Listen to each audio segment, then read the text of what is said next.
Dobré ráno a dobrý den, vážení přátelé i všichni ostatní. Jak říkám, přeji vám samozřejmě příjemný den, mlhavý den, svíchravý den. Začalo to tát, takže všude se drží voda, protože je země promrzlá. No ale to nic, tak ať se vám daří.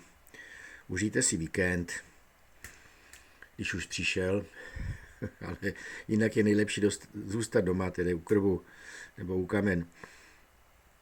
No, podívejte se, hned si dáme na úvod tady slovenského premiéra Roberta Fica ve videu zveřejněném před 23 minutami na kanálu APT. Dal jsem první like. Ono je to ve slovenštině, ale přináší to pochopitelně ta agentura APT. A téma je: jenom blázen by řekl ne. Fico tlačí Slovensko k tomu jadernému plánu ve výši 17 miliard dolarů. No tak si to na úvod dne poslechněme.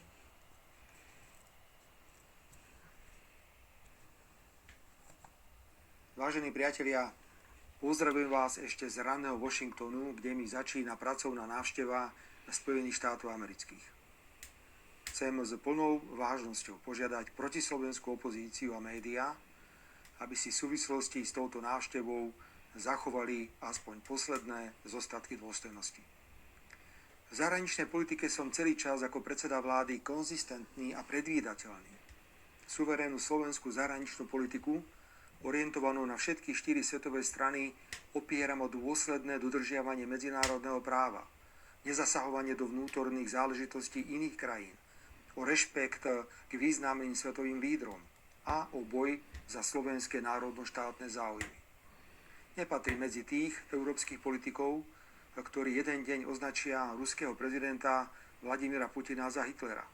Každého, kto sa chce s ním rozprávať, za ruského agenta, aby potom na druhý deň, keď zistia, že prehrávajú na celej čiare, hovorili o potrebe viesť s ním dialog. Bingo! Nepatrí medzi tých, ktorí osočujú čínsku cestu spravovania vlastných záležitostí, aby sa potom na červenom koberci v Pekingu klaňali až po zem, aby získali dobré obchodné príležitosti. Pracovná cesta do Spojených štátov je v plnom súlade so suverénnou slovenskou zahraničnou politikou. Slovensko potrebuje nové zdroje na výrobu elektrickej energie a z vlastných skúseností vieme potvrdiť, že náročné klimatické ciele a zvyšujúce sa energetické potreby nie je možné uspokojovať bez jadrovej energetiky. Po veľmi dobrých skúsenostiach s ruskou stranou diverzifikujeme a máme záujem o výstavbu nového jadrového bloku v Jaslovských Bohuniciach v spolupráci s americkými partnermi. Aj preto mienime dnes Jo, tak si všimněte. Tak tady si můžeme porovnat, jo, tedy Slovensko versus Česko, protože ty naši volové, že si vybrali Jižní Koreu, jo, ve vidině nejlevnější ceny. Jo, navzdory tomu, že jsme součástí, jak oni říkají, pevnou součástí Evropské unie a nechápu dodnes, proč si nevybrali Francii jako tedy partnera. A můžeme si porovnat, jak to tedy bude vypadat na Slovensku s výstavbou nového bloku a jak to dopadne tady. Jo, podle mě to tady dopadne debaklem. Jo, a o novinářské žumpě, i té slovenské, i české, nemá cenu se vůbec vyjadřovat, jo, prostě je to hnus. Písať rámcovú dohodu medzi vládami Spojených štátov a Slovenska.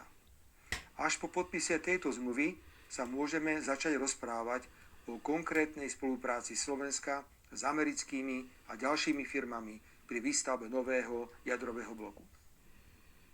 Nechcel by som pôsobiť ako nemeckí politici, ktorí v mene ideologického zeleného šialenstva najskôr zatvorili všetky jadrové zdroje, aby dnes spolkový kancelár Friedrich Merz hovoril o obrovskej chybe. Už v roku 2008 moja vláda prijala správne rozhodnutie, napriek obrovskému odporu v Európskej únii, dostávať 3. a 4. blok atomovej elektrárne v Mochovciach. Vážení priatelia, ak má byť súčasťou mojej návštevy v Spojených štátoch aj stretnutie s americkým prezidentom Donaldom Trumpom, môžem to len veľmi privítať. Už som si zvykol, že po dôležitých stretnutiach, napríklad s ruským či čínskym prezidentom, som bol označovaný za ruského a čínskeho agenta. Preto ma neprekvapuje, že dnes sa z opozičných úst a médií objavujú obvinenia, že som už aj americký agent, čo je pomerne pitoreskné, pretože sme spolu so Spojenými štátmi v Severoatlantickej aliancii. Bol som a budem len agentom Slovenskej republiky. Na ničom inom mi Jenomže to tady ty idioti nepochopějí, že jo, samozřejmě. Jo? Tady zvítězila na celé čáře ideologie totiž v celé slavné Evropské unii. A ještě k tomu, že jo, vadná ideologie.